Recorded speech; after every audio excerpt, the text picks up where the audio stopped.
So I started my TikTok account 3 years ago when I was so heavily bullied and harassed on Instagram about misinformation, specifically by the Lead Safe Mama community. I've talked a little bit about that in the past, but I fucking hated it. And I also actually hated making content over there. I felt like everything was very fake, and just looked like salesy and ads. And like, I don't like looking at it. And even more so, I hated making that kind of content.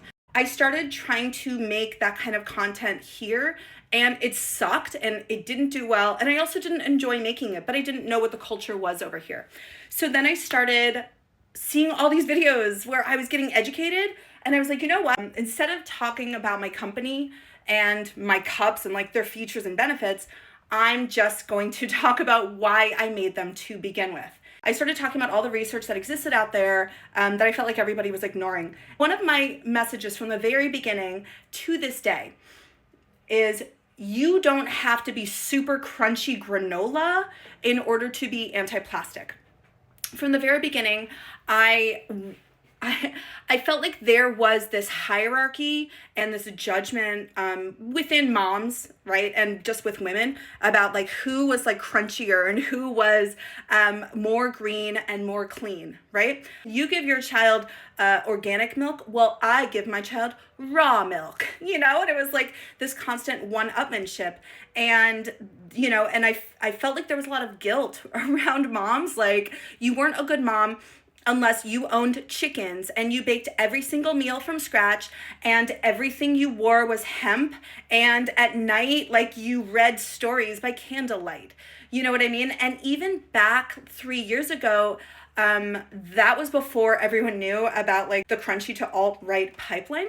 And I remember there was this trend really early on about being a crunchy mom or being a silky mom, right? And silky moms were the moms that, like got Botox and like had everything plastic, and was all about looks and luxury, but like wasn't trying to be green. And then there was this in between, called like, what was it? A scrunchy mom. And I remember feeling like I was that. I was like, I'm a scrunchy mom. To be completely honest, I am actually moving into a home and we are going to own chickens.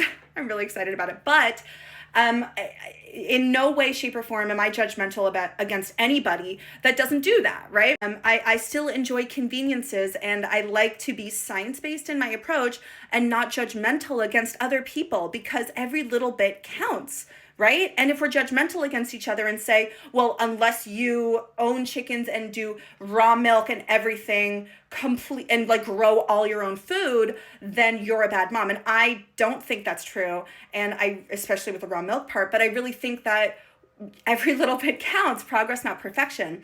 And so I remember doing a video like, I'm a scrunchy mom. And of course that trend like never really caught on, but I still believe it. And I'm going to continue this journey. Yeah, I am forced to be over on Instagram because of my business, right? I have a responsibility to the people that I employ to make sure that continues going. But I'm mostly going to be now on YouTube, and I encourage everybody to follow along on the subreddit that I created, which is called Antiplastic Life. I'm going to continue just like dumping all of the studies that I come across, sharing all of the sources to my videos. Lots of people have gone in and asked questions, and I will definitely be on YouTube. And when a new app opens up, whether it be Skylight, whether it be Neptune, whether it be this app, I'm going to be there on the first day talking about all this same shit, because this impacts everybody. You can still want to play video games and eat Flamin' Hot Cheetos every once in a while. That is totally fine. And still be anti-plastic. Video. It has been incredible being here on TikTok. I now have more faith in humanity than I certainly ever did before. And I can't wait to see you guys wherever we all end up.